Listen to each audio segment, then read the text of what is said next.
अस्सलाम वालेकुम students, first year physics chapter number 7 oscillations और ये लेक्चर नंबर 3 है जिसके अंदर हमने रेजोनेंस को पढ़ना है। तो चलो बच्चों लेक्चर का आगाज़ करते हैं रेजोनेंस की डेफिनेशन से।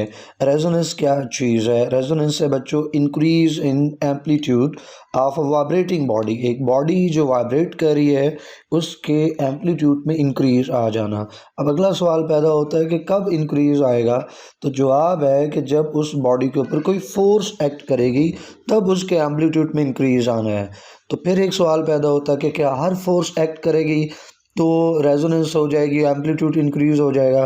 तो जवाब है नहीं, हर फोर्स से ऐसा नहीं होता। एक ख़ास तरह की फोर्स, उस फोर्स में क्या ख़ास है? एक ऐसी फोर्स जिसका टाइम पीरियड इक्वल हो बच्चों natural time period of the vibrating body, तो ही रेजोनेंस का इवेंट होता है। देखो एक बॉडी है वो वाइब्रेट कर रही है, उसका एक नेचुरल टाइम पीरियड है, चलो इसको हम टी बी कह देते हैं, time period of the body. उसके ऊपर एक फोर्स जो है वो लगती है। अब उस फोर्स का भी एक टाइम पीरियड है बच्चों। तो जो फोर्स का टाइम पीरियड है उसको हम टी एफ लिख देते हैं, यहाँ पे टी लिख लिया और उसके नीचे एफ।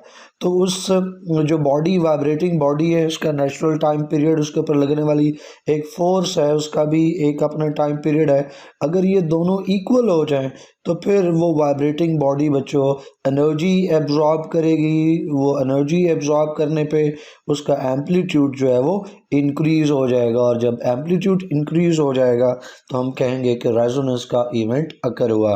तो ये एम्पलीट्यूड में इंक्रीज होना under the effect of force having the same time period is known as resonance.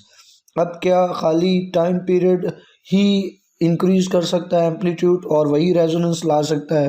तो जवाब है नहीं, जो फ्रिक्वेंसी है उसकी मैचिंग से भी रेजोनेंस हो सकती है। तो फ्रिक्वेंसी वाला फैक्टर जो हम जाकर एक्सप्लेनेशन में देखेंगे। नेक्स्ट पढ़ेंगे बच्चों एक्सप्लेनेशन की। तो हर बॉडी हर ऑब्जेक्ट का एक नेचुरल टाइम पीरियड है और एक नेचुरल फ्रिक्वेंसी है। वो बॉडी अपने नेचुरल टाइम पीरियड और फ्रिक्वेंसी के साथ नेचुरल एम्पलीट्यूड के साथ वाइब्रेट करती है।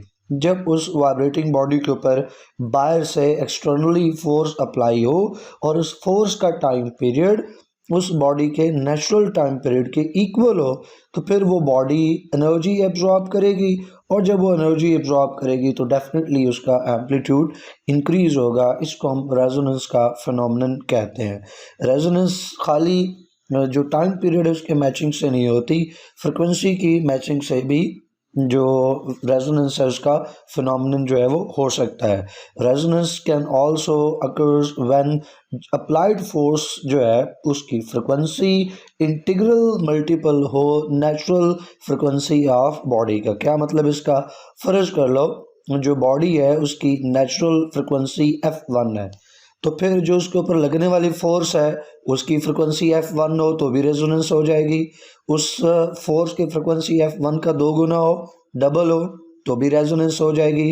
फोर्स की फ्रिक्वेंसी f1 का 3 टाइम्स हो तो भी हो जाएगी, और फोर्स की फ्रिक्वेंसी f1 का 4 टाइम हो, कोई भी इंटीग्रल मल्टीपल हो तो रेजोनेंस का इवेंट हो जाएगा। तो जैसे यहाँ पे लिखा है कि ये f1 नेचुरल फ्रिक्वेंसी है बॉडी की, और जो उसके ऊपर फोर्स लग रही है उसकी फ्रिक्वेंसी जो है वो अगर इसके इक्वल है, 2 टाइम्स है, 3 टाइम्स है, 4 टाइम्स है, कोई भी इंटीग्रल मल्टीपल है नेचुरल फ्रिक्वेंसी का, तो फिर रेजोनेंस का इवेंट हो जाएगा।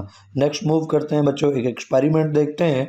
इस एक्सपेरिमेंट में आप देखें तो स्पोर्ट के ऊपर आपको डिफरेंट तरह के सिंपल पेंडुलम्स जो हैं वो अटैच्ड मिलते हैं।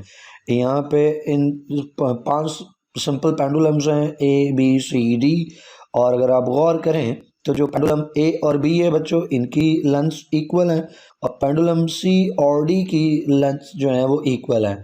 जो पेंडुलम ई है इसकी लेंथ को हम एडजस्ट करेंगे।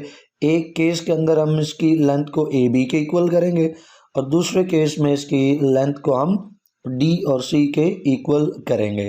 तो जैसे आप डायग्राम में देख रहे हैं कि सिंपल पेंडुलम जो है ए बी की इक्वल लेंथ्स हैं, सी और डी की आपस में इक्वल लेंथ्स हैं।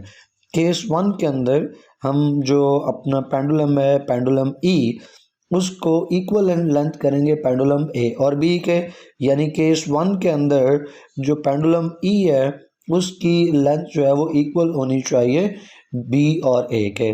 और फिर जब आप इसको वाइब्रेट करवाएंगे, पेंडुलम ई को वाइब्रेट करवाएंगे, तो उसका नतीजा क्या निकलेगा? जब आप ई को ऑसिलेट करवाएंगे, वाइब्रेट करेंगे, तो जो पेंडुलम ए और बी हैं वो भी ऑटोमेटिकली वाइब्रेट करना शुरू कर देंगे। इसकी क्या वजह है? इसके पीछे बच्चों रेजोनेंस है।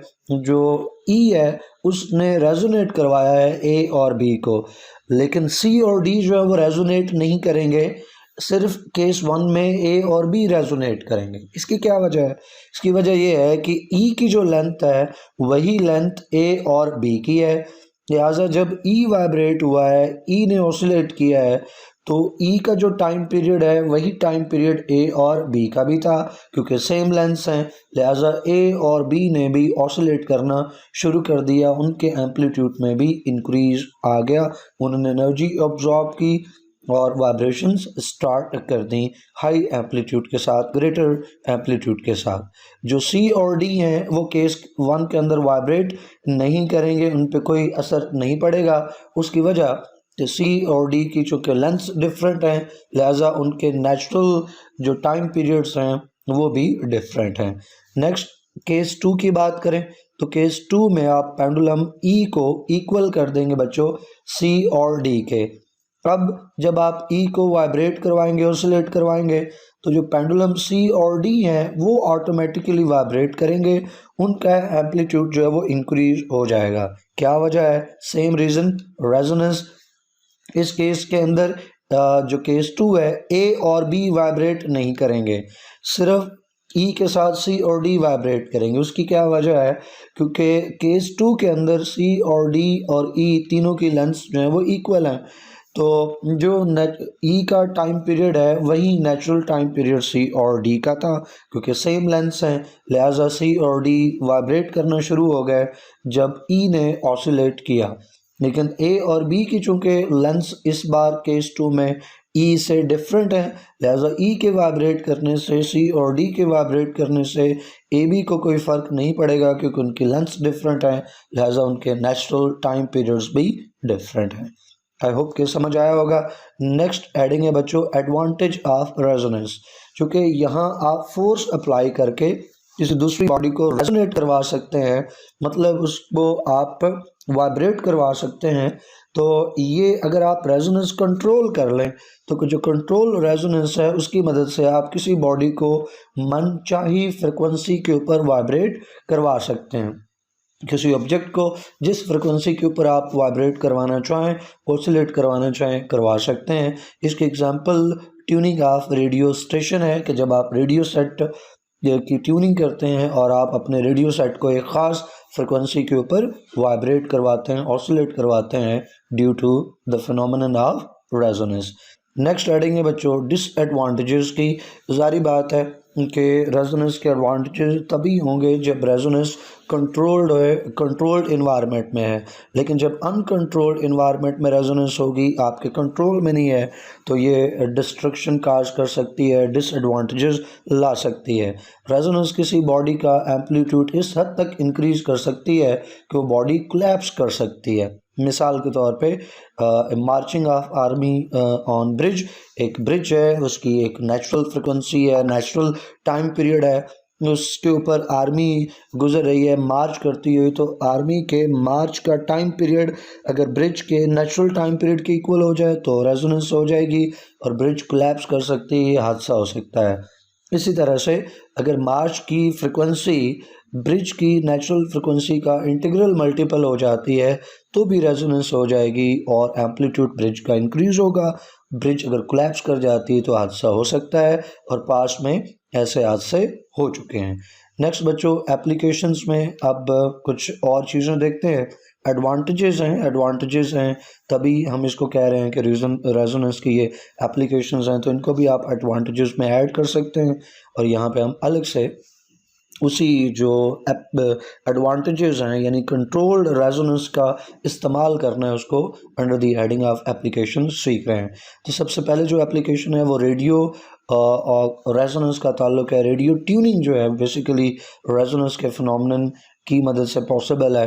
जब ट्यूनिंग करते हैं रेडियो स्टेशन को तो वो ट्यूनिंग रेजोनेंस का फिनोमेनन यूज़ करती है। ये प्रोसेस होता कैसे है, जब आप एक रेडियो स्टेशन की नॉब को टर्न करते हैं तो असल में आप रेडियो सेट की नेचुरल फ्रिक्वेंसी चेंज कर रहे होते हैं।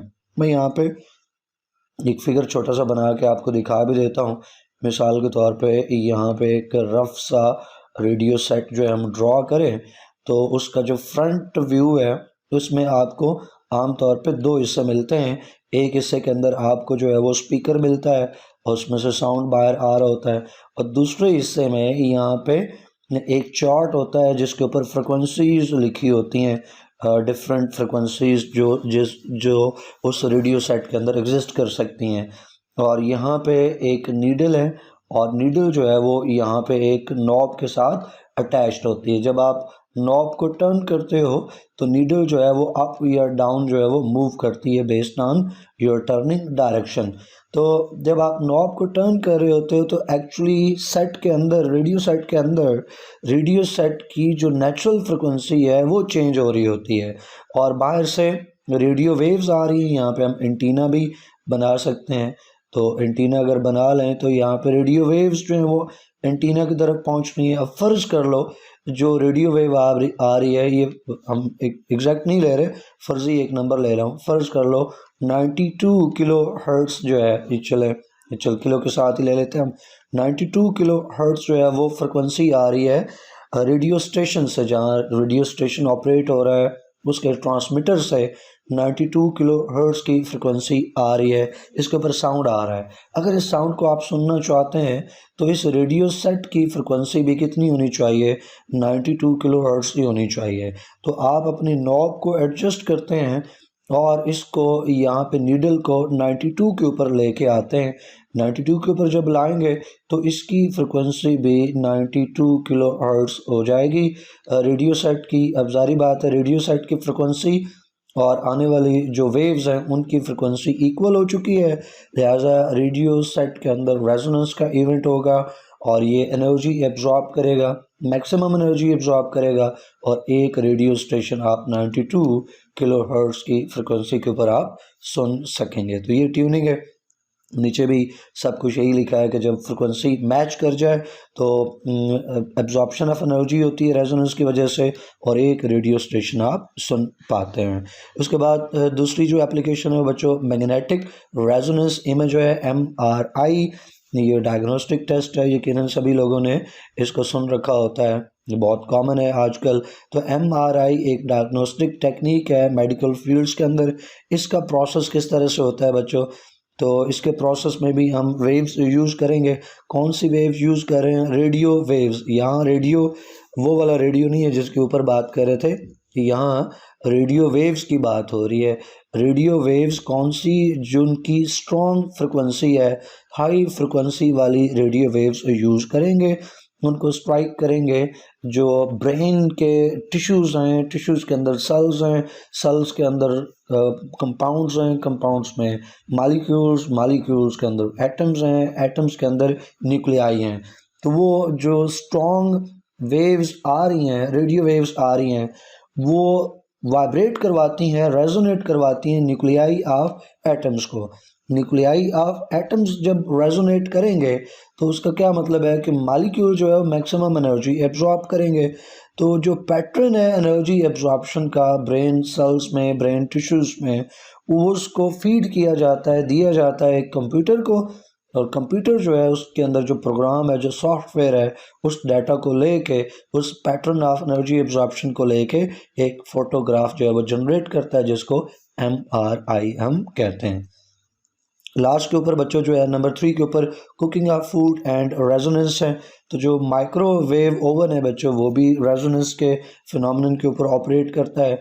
माइक्रोवेव ओवन जो है वो माइक्रोवेव्स को यूज़ करता है जिनकी फ्रिक्वेंसी सिमिलर होती है नेचुरल फ्रिक्वेंसी ऑफ वाटर या नेचुरल फ्रिक्वेंसी ऑफ जो फैट मॉलिक्यूल्स हैं। एक्चुअली माइक्रोवेव में जो वेव्स की फ्रिक्वेंसी है वो आप एडजस्ट कर सकते हैं वाटर या ऑयल के हिसाब से, फैट के मॉलिक्यूल्स के हिसाब से, डिपेंडिंग अपॉन कि जो फूड कंटेंट आप माइक्रोवेव में रख रहे हैं उसमें ऑयल कंटेंट ज़्यादा है या वाटर कंटेंट ज़्यादा है, आप माइक्रोवेव्स की फ्रिक्वेंसी को एडजस्ट कर सकते हैं। अब इसका प्रोसेस किस तरह होता है, वही सेम तरीक़ाकार है बच्चों। ऐसी फूड जिसके अंदर वाटर मॉलिक्यूल्स हैं उसको आप माइक्रोवेव ओवन में रखेंगे, उसके बाद आप जब फ्रिक्वेंसी देंगे, माइक्रोवेव्स देंगे, तो वाटर मॉलिक्यूल्स जो है वो इनकी जो नेचुरल फ्रिक्वेंसी है वो माइक्रोवेव्स की नेचुरल फ्रिक्वेंसी के साथ मैच कर जाएगी। तो उसका नतीजा क्या निकलेगा, रेजोनेंस होगी, एनर्जी एब्जॉर्ब करेंगे वाटर मॉलिक्यूल और हीट अप हो जाएंगे, जिससे कुकिंग का प्रोसेस स्टार्ट होगा। लेकिन जिस प्लास्टिक या ग्लास के कंटेनर के अंदर आपने फूड स्टफ रखा है वो हीट अप नहीं होगा, क्योंकि उनके अंदर वाटर मॉलिक्यूल्स नहीं है, लिहाजा वो एनर्जी एब्जॉर्ब भी नहीं करेंगे और हीट अप भी नहीं होंगे। ये रेजोनेंस का पूरा टॉपिक है बच्चों, जिसको हमने A to Z यहाँ पे कवर किया अपने सिलेबस के हिसाब से। कोई क्वेश्चन हो, कोई क्यूरी हो आपकी, तो कमेंट सेक्शन में लाजमी पूछें।